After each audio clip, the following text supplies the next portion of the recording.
Welcome to Genshin Optimizer, where way too dank might become our new motto. In this guide, I'll run you through the differences and similarities with the introduction of the Dendro element to the Optimizer. I'm going to concentrate on Aggravate and by association Spread, since Bloom, Hyperbloom and Burgeon are a simple reaction in the sense they deal an instance of damage based on the character's level and elemental mastery and will be selectable as an optimization target in the same way as Overloaded and Electrocharged currently are. However, Aggravate and Spread are much more like Vaporize or Melt, with a little bit of Freeze and a little bit of Yunjin or Shenhe's skills mixed in.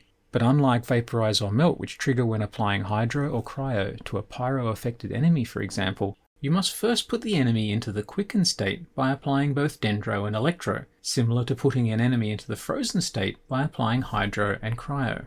Once they are in the Quicken state, if you attack them with Electro, that hit will be an Aggravate hit. And needless to say, if you attack them with Dendro, that hit will be a Spread hit.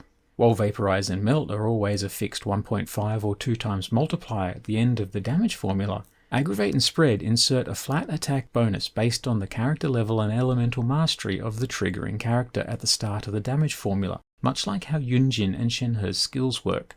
This means the value of its contribution can change drastically depending on the multiplier of the skill that caused Aggravate or Spread. Additionally, just like Vaporize and Melt, Aggravate and Spread follow the internal cooldown rules of the applying skill, so it's important to know the ICD and attack pattern of your characters to correctly optimize for the combined damage. However, from a user interface point of view, they appear as a toggle just like Vaporize or Melt currently do. So now I've got that out of the way, let's go through an example using Yai. This current build was generated targeting the level 3 Sessho Sakura hit. If I change the hit mode to Aggravate and generate again, the build it returns is now favouring Elemental Mastery. But if I change the optimization target to the level 1 hit and generate again, the result favours EM even more. This is because the level 1 hit has a lower multiplier than the level 3 hit, so it benefits much more from the Aggravate bonus. However, during play it is unlikely you'll be getting many, if any, level 1 hits, so this build is far from optimal. To solve this, we can use the custom multi-target optimization feature at the top of the character page.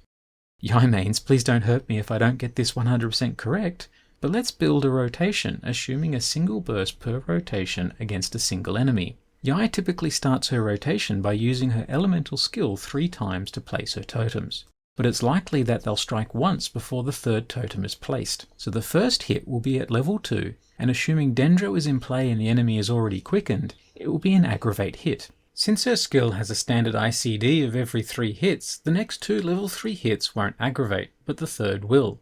Let's assume the totems are on field for about half their duration while you cycle through other characters, and do about 9 hits. When Yai uses her burst, it'll hit once, then consume the totems and hit 3 more times. Because her burst has no ICD, every one of these hits will aggravate.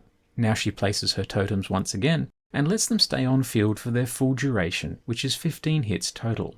We can add another level 2 Aggravate hit, another 10 level 3 non-aggravate, and a further 4 level 3 Aggravate hits.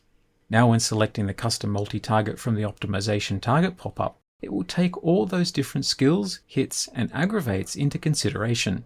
This result has now reduced the amount of required EM for a more balanced outcome, but please keep in mind that these results are only in the context of the artifacts on this account.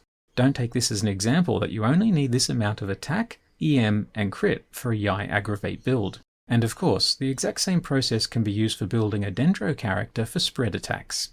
For more help with multi-target optimization, see the custom multi-target guide video. For more help with Dendro elemental reaction theory, go watch the Jeff77. I'm too smooth-brained for this. I hope this guide was helpful, and if you have further questions, don't hesitate to join our Discord community to ask for assistance.